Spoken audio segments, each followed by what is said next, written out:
আমার দূরে কোথাও চলে যেতে ইচ্ছে করে।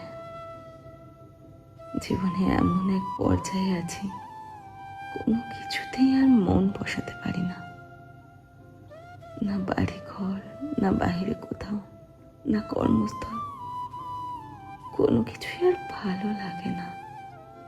সবসময় মনটা কেমন উদাসীন হয়ে থাকে। আনন্দে হাসতে ভালো লাগে না, দুঃখে কাঁদতেও ভালো লাগে না। কাছের কাউকে নিজের ব্যাপারে কিছু বলতেও আর ভালো লাগে না। বুকের মধ্যে কেমন শূন্য শূন্য অনুভূতি। এখন আর মানুষের সাথে মিশতেও ভয় কাজ করে। সবকিছুর ওপর থেকেই কেমন যেন মন উঠে গেছে।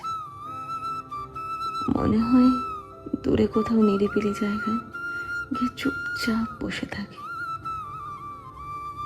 আমার আর কিছুই ভালো লাগছে না।